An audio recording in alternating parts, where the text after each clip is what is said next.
Hi guys, welcome back to my channel. Today we are doing the mid-year freakout tag, which is really fun. It's a collective tag of all these different questions to answer about the books that you have read so far this year. So we're going to go through the 13 questions together. I have all my questions and answers ready, and don't forget to check out the tag in the description. I have all the questions written out there, so let me know what your answers to some of these are. I'd love to hear from you guys. And let's go ahead and hop into our first question. So the first question is the best book you've read so far in 2022, and this one was extremely difficult. There are so many great books that I've read this year, fortunately, but the one that just kind of stood out when I was looking through my Goodreads, I have so far, as of today when I'm filming this, read 60 books this year, so I have a pretty good amount to choose from, but the one that really kind of stood out as just like masterful writing was Murder at the Vicarage by Agatha Christie, which, I mean, is it any surprise? Agatha Christie is, of course, top-notch, amazing writer, obviously, but it's just an incredible mystery. I've read some other Agatha Christie before, but this is the one that like really like wowed me to such a degree, like that's just kind of like untouched by other mystery authors so far. And I love a good mystery. You guys know that my channel is primarily focused on mystery books, although I do talk about other books as well on the channel, but a lot of mystery content. And Murder at the Vicarage was just such a fun plot line. It kept me guessing the entire time. There was enough clues that you could put it together if you were really on top of it, but it was very surprising. I did not personally call it, but it was just such an incredible mystery. It was very well written, it was very easy to follow, and I loved it. So Murder at the Vicarage, definitely amazing. I decided this year that I actually want to go and read the Agatha Christie novels in order. So I had read The Body in the library last year, but I went back to read the Murder at the Vicarage. But The Moving Finger is the third one in the Miss Marple series that I currently have checked out for my library, so I'm excited to get to that one next. Next one is the best sequel you've read so far in 2022, and this one was hard because technically I don't read a lot of duologies, really. Most of them are like series, but I was trying to think of second books in series that I've read this year, and there's been quite a few. So the one that kind of stood out to me recently though is The Dim Sum of All Fears, a Noodle Shop Mystery by Vivien Chien. This is part of the Noodle Shop Mystery series, and the main character, Lana Lee, she helps to run the noodle shop in this area called Asia Village. So there's all these different Asian shops and restaurants and markets all in this area called Asia Village, like a shopping plaza kind of location, and Lana Lee helps her parents run their noodle shop restaurant in this village. And this book is really fun. So the first book in the series is Death by Dumpling, and I did enjoy that book. I gave it 3.5 stars, but there's some things like the mystery I thought was a little obvious. I thought it was a little bit lacking in suspense.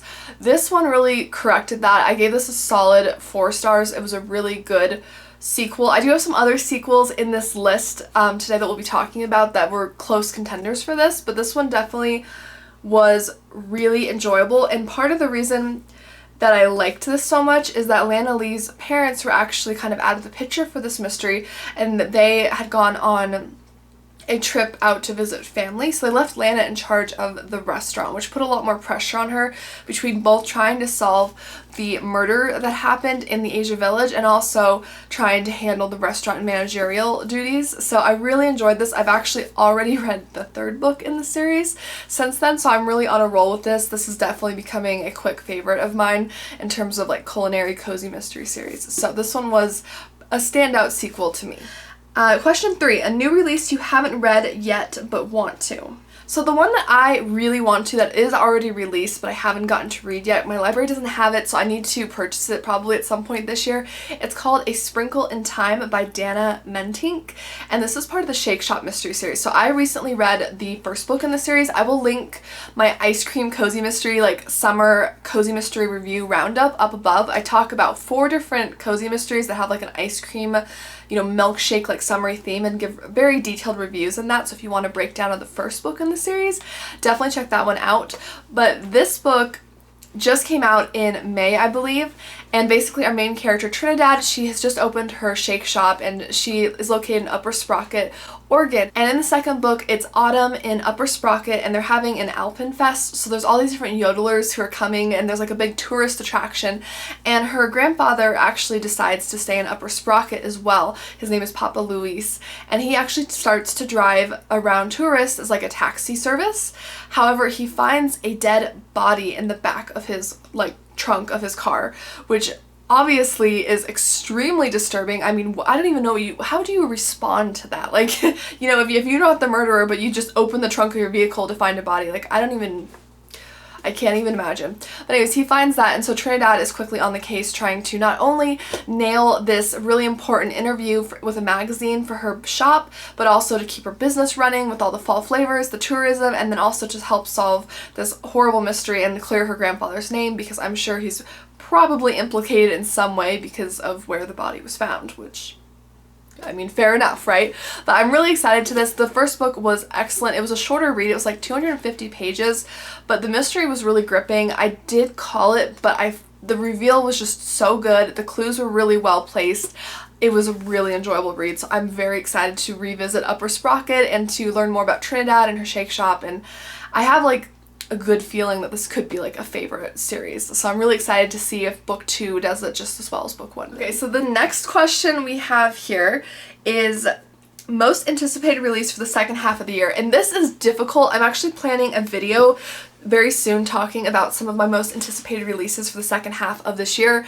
And there are some really big ones that I'm so excited for. But if I had to pick one, this one, it's called Peril in Paris by Rhys Bowen would be my pick because it's part of the Royal Spinous mystery series. This is book 16 in the series. I have read every single book. I've read 15 books from this series and it is excellent. Basically, our main character in it is Lady Georgiana Raynoch, and she is a like Scottish heir to the English throne, but she's like 36th or something in line for the throne, like really far back. And she basically has to kind of keep up appearances as a royal, but she has none of the luxuries. Well, okay, I should say she has luxuries for sure, but she doesn't have like the budget or the money that a lot of royals have access to. So she kind of, in the first several books in the series, takes on a lot of odd jobs to kind of keep herself afloat financially. So she takes on a job as like a maid, she takes on a job like being a like hostess, like lots of different interesting jobs that you wouldn't expect for someone of her position.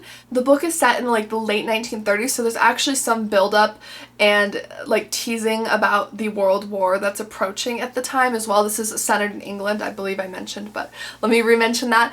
Anyways, I can't actually tell you anything about this particular book that's being released, The Peril in Paris, because it was just announced this book was coming out. There's literally no description on Amazon or Goodreads. It just says this is like Lady Georgie's next adventure. That's it. The cover is beautiful. I love the cover. I think it's absolutely stunning. I just cannot wait for this.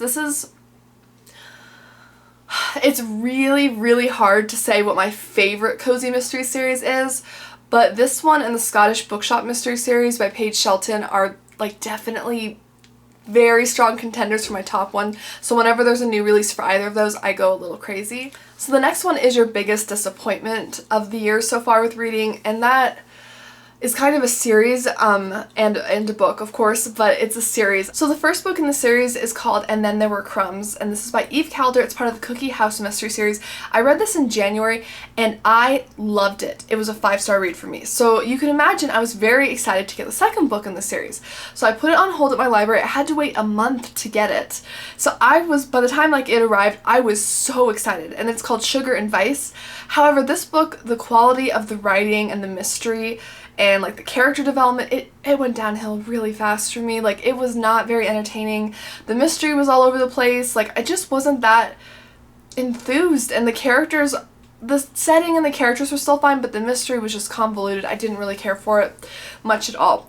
However, I then went to the third book in the series, which is called A Tale of Two Cookies. I was like, maybe this book just didn't do it for me, but perhaps there's like something in the third book that'll be redeemable, because I loved the first book in the series. But the third book in the series got far worse. I actually DNF'd it. I stopped reading it because the mystery was so boring. I was so uninterested in the mystery.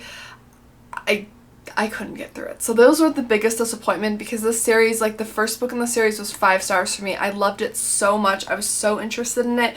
I was invested in the characters. I loved the setting. I was like, this is going to be such a good cozy mystery series. And then I got to book 2, which was very average at best. So it was a big drop in quality. And then by book 3, it was bad. Like I DNF'd and I didn't like it at all. So I was really sad. I'm still sad. So the next one is the biggest surprise of the year so far, and for me, that is The Rise of Kyoshi by F.C. Yee. This is part of the Kyoshi novel series. There's only 2 in the series. I have read both.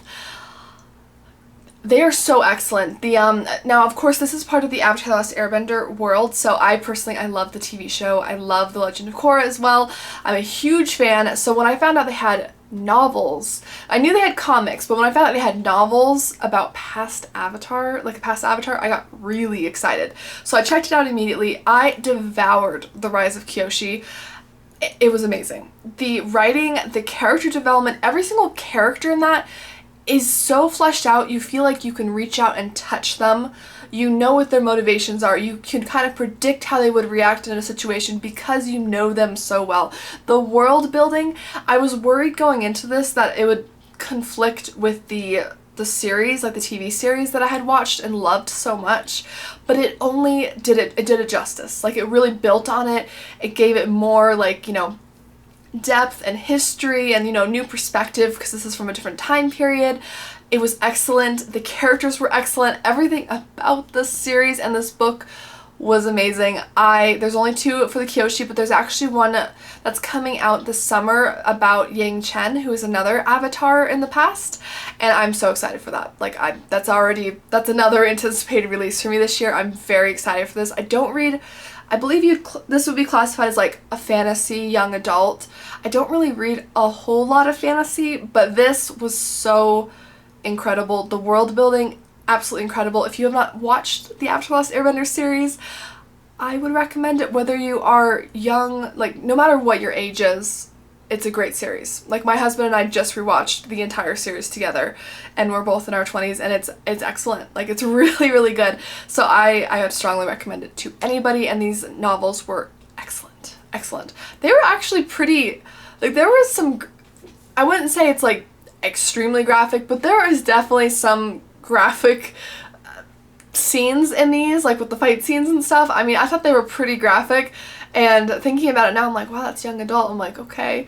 So I'm thinking young adults usually, like, is that like what, like maybe 16 to 20, somewhere, like, you know, like late teens. I was like, okay, that's pretty strong. But yeah, these novels were excellent. I absolutely could not recommend them. I would love to purchase them one day, because they are both beautiful novels, and there's something I would definitely reread and just enjoy owning, because it's such a memorable part of my childhood. And even today, like, I have an Avatar: The Last Airbender the poster, like, hanging on my wall over there, so it's something I just love so much and cherish. Okay, so the next one is favorite new author debut or new to you, and this author is pretty new. She had her first, like, big mystery novel come out last year, so she's, I'd say, like, a debut, like, very new to the scene, and that is Mia P. Manansala. She's the one who wrote Arsenic and Adobo and Homicide and Halo Halo. I will not go on about these too much, because if you watch my channel regularly, I have talked about these. I've talked them to death. I love them so much. Both of these books were 5-star reads. I just read Homicide and Halo Halo, and wow. I mean, the characters, absolutely fantastic, well fleshed out. The main character, Lila, is Filipino, and she works in her family's restaurant, Tita Rosie's Kitchen, and her family is very large, and they are very much involved in each other's lives. They can be in each other's faces. There's, like, gossip, but they always are there for each other. They're loyal, they care, they stick up for each other, and I love it. I love how realistic the family drama feels, because, I mean, all families have drama to some degree, because anytime you have more than one person involved, there's going to be drama, right? With just the way people interact, but it's so entertaining. But I love the camaraderie between the family members. I love how realistic the character Lila is. She has a lot of admirable qualities, but she also makes mistakes, and she suffers the consequences of those mistakes. I also like how in the second book in the series, Homicide in Halo Halo, they actually show her having to kind of come to terms with what happened in the first book. No spoilers, but just, you know, the fact that this is a cozy mystery series, so each book has a murder in it, and of course the first book is her first encounter as an amateur sleuth with a murder, so they kind of go into details in the second book about how that really has affected her mentally and just how she's struggling with it. And I really appreciate that because, you know, I don't want a really deep, dark read every time I pick up a cozy mystery, and this wasn't deep or like dark, but it definitely has some darker themes than like your average cozy mystery would, and I appreciate that. Like, I liked that they included some of the, like,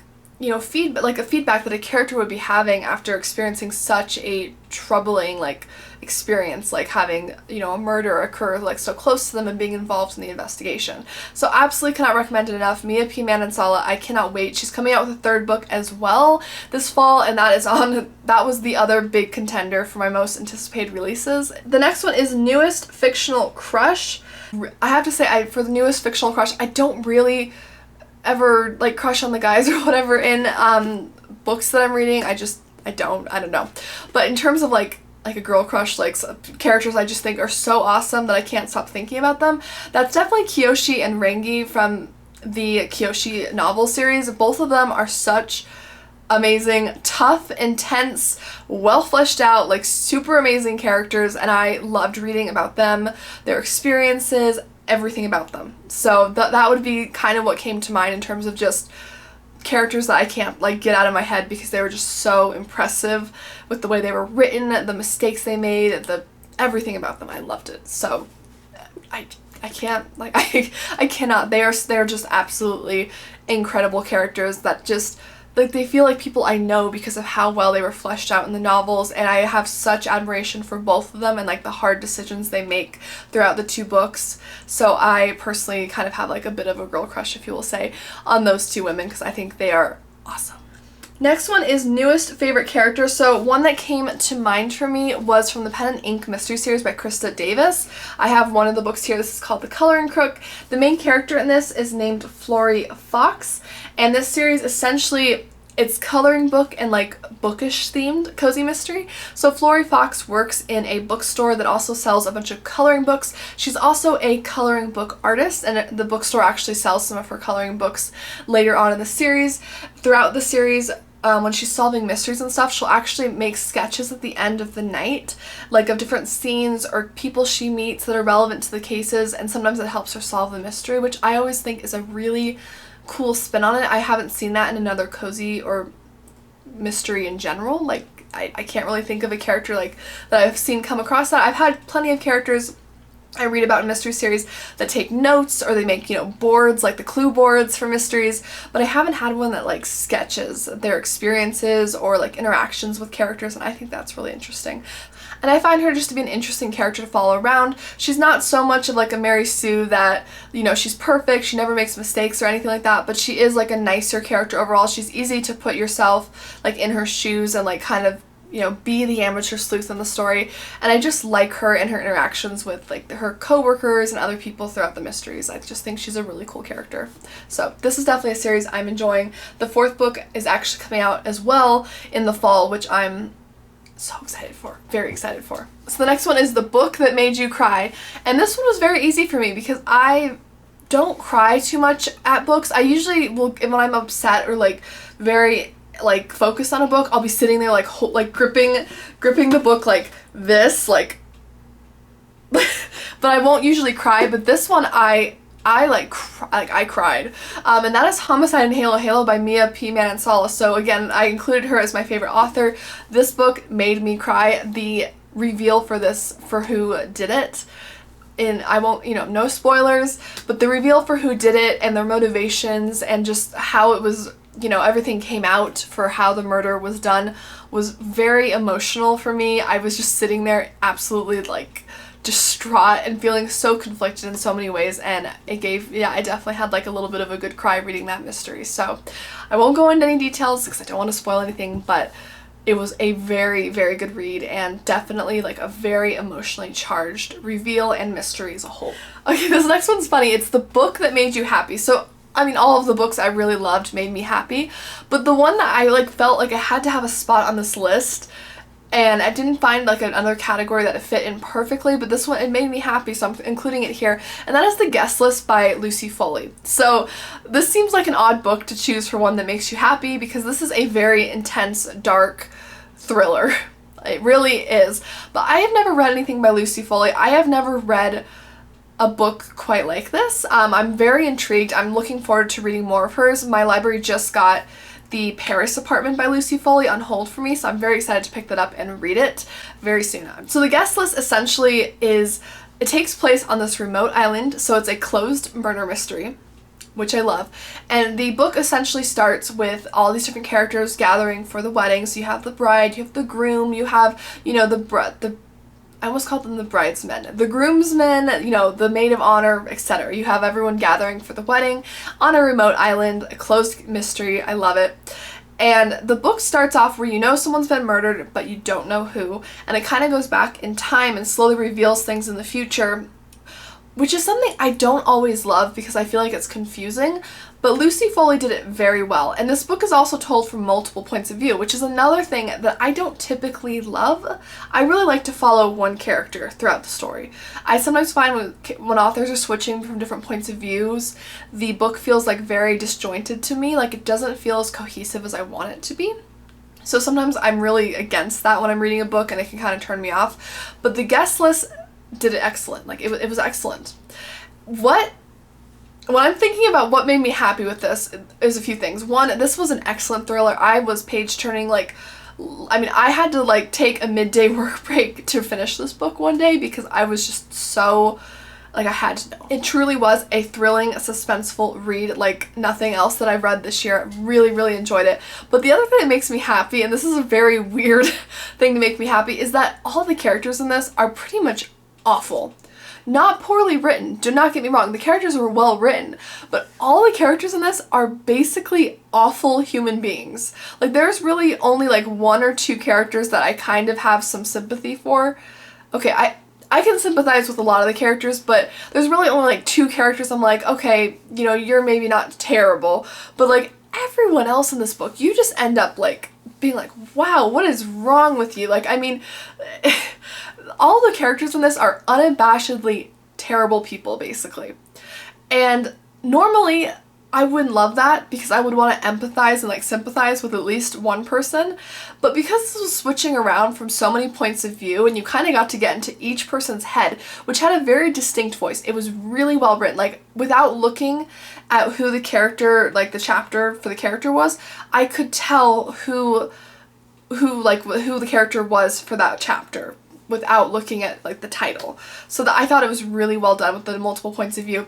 But I loved how awful each of these characters were. Like, I mean, they were all just terrible people. I mean, we're talking like, you know, just people who cheat, people who have ruined other people's lives. Like, I mean, there's so many people in here, you're like, wow, you had so many points for like redemption throughout your life, and this is how you've chosen to live. Like, you really don't have a lot of sympathy for most of these characters. Maybe a little empathy for some of them, but just, they're pretty terrible. And as such, you don't feel so bad when you're reading this thriller and they're all put in this like terrible position on this island where someone was murdered, you know, and they're like all trapped together. You really don't feel bad for them. Like, you feel like the suspense and you really want to know who did it and like what happened, and like it's building very well, but you don't really get stuck feeling bad for them. So you can just focus purely on the emotional thrill of following this page-turning thriller, and that's what I loved.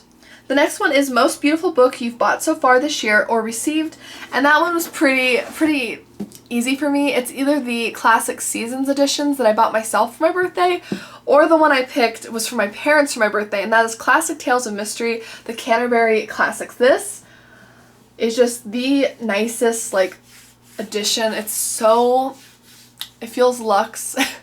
It's beautiful. I have not read everything in this yet. I'm still like, I need to really get through a lot of this still, but like the book is beautiful. Like, the inside cover, it looks like the Haunted Mansion to me.